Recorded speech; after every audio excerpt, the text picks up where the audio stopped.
Hello, I'm Jess and I'm here with a good friend of mine, Luke, and today we're going to talk about his life. So, Luke, how long have you been in a wheelchair for? Well, 19 years really. I've got a condition called cerebral palsy, and that's something that is that manifests at birth. So I've been affected by it all my life. Does anyone else in your family have this condition? No, it's not. It's not a genetic condition. It's it manifests through purely environmental factors. In my case, it was I was a premature baby. It affected me because I was still the wrong way around in the womb, so the surgeons literally had to perform a cesarean and cut me out of the stomach, and they had to cut the umbilical cord, and that meant I was hypoxic, which is starved of oxygen for 2.5 minutes, which actually caused the brain death, which led to the cerebral palsy. And how did that affect you growing up? Well, it was Somewhat described it wasn't the most typical of childhoods, I can admit. It was always quite, well, I thought personally that it was quite difficult for me to fit in and things, because obviously I couldn't run around with everyone else when they were trying to climb trees and stuff like that. So, being physically challenged like that, you obviously have to adapt in the best ways you can. And that was my early childhood. And then when I was when I started going to secondary school, my academic life was fine. I just used to get on as normal because I used to get exemptions from my exams and things like that. So I used to get extra time and stuff, all of the stuff that was available to me in order to help me excel the best I could.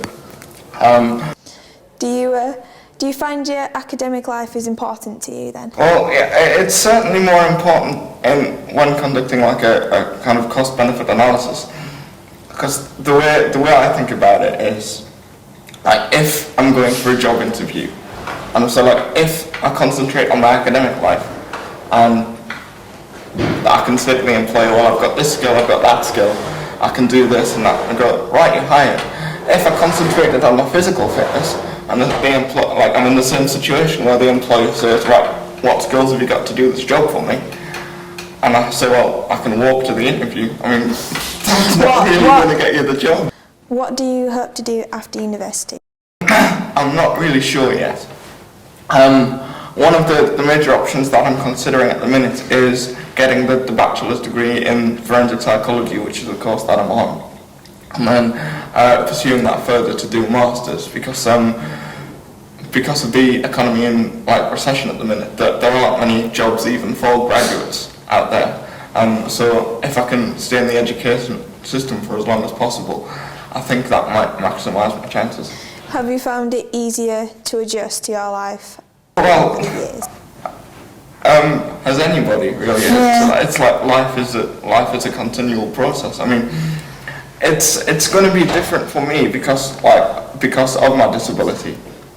But at the same time, the same way people don't know what it's like for me to adjust, I don't know what it's like for them. You've recently been to America, and how was that for you? That was really good. It was the reason why we went is because I've got a little sister, and she's 14 years old, and she's in this dance group, hip hop dance crew, led by one of my old friends from secondary school, and they actually got into the international championships in Las Vegas, and she asked me to go along and support her. So we all went to Las Vegas over the summer.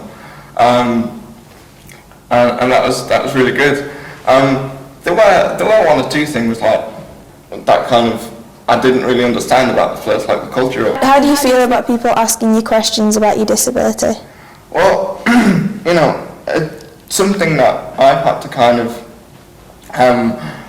become comfortable with as a person, because although my disability doesn't define me as a person, it's something that I've got to live with and kind of cope with throughout my life. So it's something that I've inherently had to accept.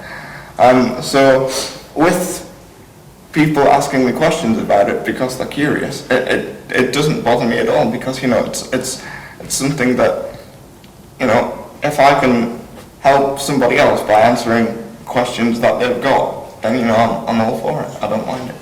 Well, thank you very much, Luke, for talking to us today. You're welcome.